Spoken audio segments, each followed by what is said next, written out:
What's up and good morning, guys? How are you? Alex here from Hoppos with another video for you guys. And I know on the last video I kind of left you guys hanging. Didn't mean to. Obviously we had a little family emergency. I had to take off. I've been gone for a few days, but everything's going good. If you guys haven't seen it, I posted at the end of the last video, so don't really like talking about it. Kind of hurts. But everything is good now. We are back to work here. A few days have gone by, and now it's time to play catch up. So that's what we're doing right now. Let me show you guys what we got going on here. Right before I left, we had just finished cutting the jig table, or the second jig table. This one we changed it up a little bit from the first one, just from a few things that I want to do different compared to the first one. So let me show you guys what they did. They got it all welded up. Everything's ready. It's standing on 4 legs, and it didn't fall on us yet. So Mike's laughing because he's the one who welded it. But it's actually looking good, looking really good. I'm happy with it. We got more space now. It's a nice little jig table we made up. Actually just plasmaed out a little hole right here just because we want to get a little vise on this side just so we can still use this as a working table as well. As you can see on this one is our old one. We've had this one for a while now. This one we cut on our plasma a while back. This one did really good. This one, I actually really like using this one, but on this one right here, I want to have a little more of the holes just for when we use clamps and stuff like that. It's a little easier. So this one we added a lot more. So these ones are all spaced out accordingly how I want it, and it's all designed out good. So now that it's all welded, there's a few more things we got to do and continue on with the projects. So the guys are clearing space over here, getting a little more room because it is time. It is time to bring out one of the big guns, one of the projects that at least myself, I'm very excited for. One that we started a while back. If you guys are familiar with CNC Anaheim, which I post them a lot, Mario's personal car himself has been, obviously, he gets put on the back burner because it's his own personal car and we have to work on a whole bunch of other stuff, and he has to work on a whole bunch of other stuff, and obviously customers come first. And let's turn around because Vic wants a little bit of attention. That is the vehicle right there. And fucking turn around mode and everything. Everybody wants to know about your truck. Oh, my truck? Oh, that thing. I totally forgot about that thing. It's been here for 15 years. Actually, can you blow the 6 inches of dust off of it? Yes, the truck is on the back burner. Yes, it is. Look at it. Let's uncover. Oh, look at all that dust. Look at all that dust. Oh, look at all that. Oh. No, literally like piles of dust is coming off of it. But we have acquired, I don't even remember how much it was, but I want to say it was $2,800 in Heim joints. Oh, we did 1.25 inch Heim joints. So we have acquired, these are a little dusty. These things even look old now because they've been sitting here. Look at them all cleaned up. But FK Heims, I spent way too much money on those. I wanted really big and beefy. Obviously, you guys, if you guys have followed the channel for a while, when I mean a while, the rear end is all done, sitting right there, nice and pretty. I actually have got a few parts for it. So the fuel cell's sitting right there for it. I've actually picked up some new headlights and all clear headlights this time because the ones I have now are a little foggy. Nobody cares about that truck, not even myself, whatever. That's gonna be sitting there until, I don't know, 65, when I'm 65 or something. But we are jumping on the 58. I'm excited for this one, guys. I am very excited for this one. 58 has been sitting here for a minute, but we've been waiting for the right time to get this going. And as you can see here, this one has a full custom Art Morrison chassis underneath it. I can't even talk because I'm so excited. So a while back, we pretty much converted this guy to make this accept the hydraulics. Because let me tell you guys, this chassis is not designed for hydraulics whatsoever. The arms are so small that the travel is like literally boom, and you're like negative camber within like 3 inches of cylinder movement. So we had to space out the arms. Pretty much what you see here, and I don't even think I filmed this way back in the day, but what you see here, this flat section, this 1/4 inch section, is where the arm used to bolt up to. We've actually extended this out, and if I'm not mistaken, I believe it was like 1.25 inches or 1.5 inches, and we left some room here for some adjustment as well. But we had to shim this guy out and build out this tower all the way out here just to allow for cylinder movement and also to get in. We added in uniballs because the angle on these ball joints before was like within like, I don't know, let's see where the tire's not too crazy now, but it was within straight to like broken ball joint in like 4 inches. It was ridiculous. So we added in, actually here's a perfect view right here. We added in the uniball right here so he could actually accept a pair of 6s or 8s, and with the correct angle on the ball joint as well at drive height, and also allows for obviously way more lockup, because these guys are gonna get 37 degrees of movement. And well, the reason we were jumping on this today and what we are doing today is because originally we were building this Art Morrison chassis to fit underneath a beautiful 60 or 61, I believe it's a 61. But now that we're tossing it onto this 58, well, let me show you guys what the problem is and what the issue is. Well, you don't see that frame ain't supposed to stick out past the body, so yeah, that's wrong. You can see here the frame is sitting past the body by a lot. So what we're gonna have to do is actually cut and section the frame to accept and to fit onto a 58 body. So that itself is gonna be a lot of work. Right now it's a little loud because we got the Kaiser sitting right here next to me, and obviously a big old Twinkie tank behind me. So let me get away from here so you guys can hear me, and let me show you guys a little more. So as you can see, I mean, on this one we weren't scared. If we had to cut it and chop it, it got cut and chopped. Right here is having a full custom wishbone that we built up a while back, and this one right here, again, this was designed for a 61, not a 58, and these frames are different on these cars here, especially on the Art Morrison chassis. So in order for us to get this to fit here, we had to cut everything, as you can tell.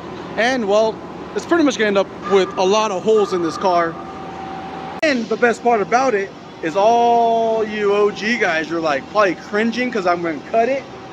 I'm very excited to cut it. You know why? Because that's what the customer wants. This one's really fun because on this one right here, I don't want to say our budget is limitless, but we have a lot of room to work with on this one. So this one's gonna become very cool and interesting. And now we have set the bar as far as frames on Javier's car, on the red 62 that you guys have been seeing. So one thing that this thing does have going for itself, it is sitting on a $17,000 Art Morrison chassis to start with. But we want to make sure that the build quality and what we're building and putting out as far as product and frame wise is going to be there and going to be top notch. So we're going to get some brooms going here, get everything cleaned up, get this guy blown off, get it cleaned up, and we're going to be bringing it right over here so we could get the body off of the frame. And that's going to be fun because we don't have hoist here anymore. So this is all going to be raw, old school manpower.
that didn't go as planned because I forgot to push record. So we got the body off, frames exposed. Now the fun part begins because we get to cut it. Nothing brings more joy to my day than cutting up a $17,000 rig. Here we go.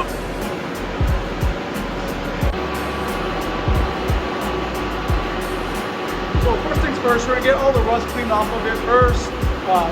There's already cleaning it up right now. So we're just using a Scotch-Brite pad and some WD-40 just because it's pretty much just pretty mild surface rust just from sitting.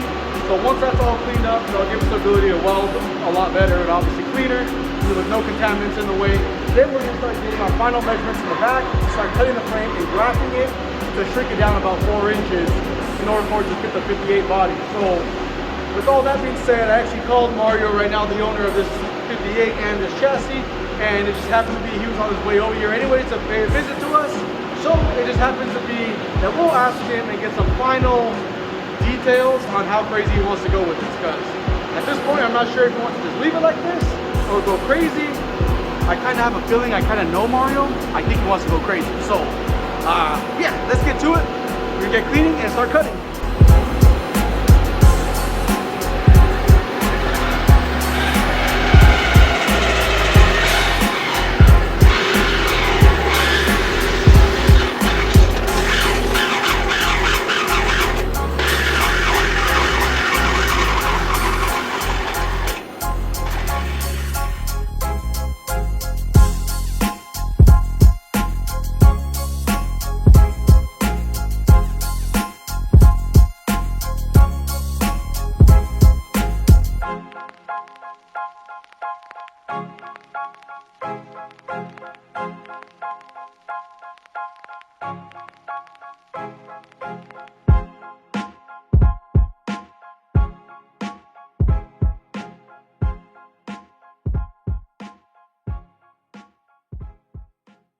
So the back side of the frame right here, we already cut it. Right now I have it flipped over on the other side of the frame, it's not down. But we already cut away the 4 inches that we needed, which is here. And then right here what we did is we just cleaned up all the rust that was on it. Drilled 2 holes on each side. We're going to run an internal plate on the inside, get those welded in, and that will give us a lineup and also serve as pretty much like a plug weld. That way we're not just relying on the seam weld. Even though there really isn't going to be much weight on the backside, I still want to make sure that structurally it's still sound from the inside and out, being that it's no longer a solid piece, it's 2 pieces put together. So I have plates cut away already for both sides. We'll get those tacked in, we'll get the frame back on, leveled out, squared up. We're going to tack on and then we're going to test with the body again to make sure that everything lines up. So once that's good, we'll take the body back off again and then we'll go final weld, clean up, mold it like it's never happened. So, still got a lot of work ahead of us, so we gotta get grinding.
Vic's like, oh, that was easy. He wasn't carrying anything.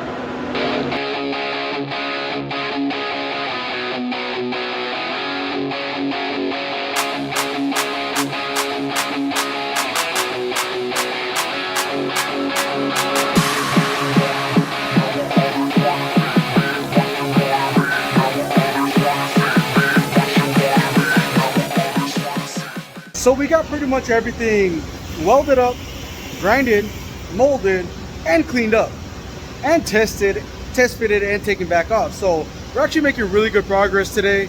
So I'm gonna show you guys where we're standing right now and see what's next for this car. Here's the pieces that we cut out. So it's right about 4 inches. So we actually sectioned out the frame 4 inches on each side and shortened it in order for us to get these body mounts to fit. Again, the reason we did that was because nothing on Art Morrison's end, this is a really, really great chassis. It's just originally this frame was purchased for a 61 instead of a 58. So we had to shorten it in order for us to get this to fit onto this. So as you can tell, we have to chop up a lot, make all this work, and we're doing this knowingly that we know what we're getting ourselves into. So all of us. So don't want you guys to think it's a bad chassis or anything like that. No, it was not wrong on Art Morrison's end. It's actually a perfectly great chassis. But what we're doing is making it fit a 58 instead of a 61 like originally. So you can see we got everything all molded up, nice and smooth. Same thing on this end. So now you gotta just do a little cleanup. I've definitely burnt through some discs and some sandpaper. So you guys can see everything looks pretty good. We got everything pretty much all taken care of. And now this whole back section's good. So what I'm gonna do is, because the guys did clean this by hand with a Scotch-Brite pad, but it wasn't to where I want it to be. So as we progress and work through each section, I'm gonna kind of go through and DA and clean everything up. I prefer when the frame looks like this rather than working on it like this. So it's gonna take us a lot longer, probably, oh man, to clean up this whole frame, probably at least 3-4 hours on everything, but it's definitely gonna be well worth it in the end. But yeah, this is looking good. For today, that is a major success, a major progress. The guys came in not even knowing that they were gonna be working on this today. I just kind of snuck this on them today. So for them jumping in and giving me a lending hand, great. So very thankful for that. But we have a lot more things to do, a lot more. Like starting to get back on that other setup. This one's good for right now, but we're gonna do a one final test fit after everything's been finally molded and welded up. So yeah, we will catch you guys on the next one. Thank you guys for always liking, sharing, subscribing. If you guys don't already subscribe, make sure you guys do so, please. Hit that subscribe button, hit that like button, drop a comment down below. Yeah, appreciate you guys. If you guys need anything, we still have that tax time sale going on as well. And our website is www.hoppersonline.com. We'll see you guys next time. I'm out. Tell on the track. Hop in the whip and I hit these switches. See that chrome suspension. Look at the car, you know who did it. I don't have to mention. They know it's Alex from Hoppos. Custom work come from Hoppos. I'm Rob Taylor 504. For anybody that gotta know, Alex stay with fresh content and he keep it coming like a slideshow. Never cut corners far as I know, but he cut metal with his eyes closed. Control arms, reinforced frame, still killing the game. You see the gun smoke from Impalas with the X-frame, doing tricks like it came from the X game. Everybody gotta tune in.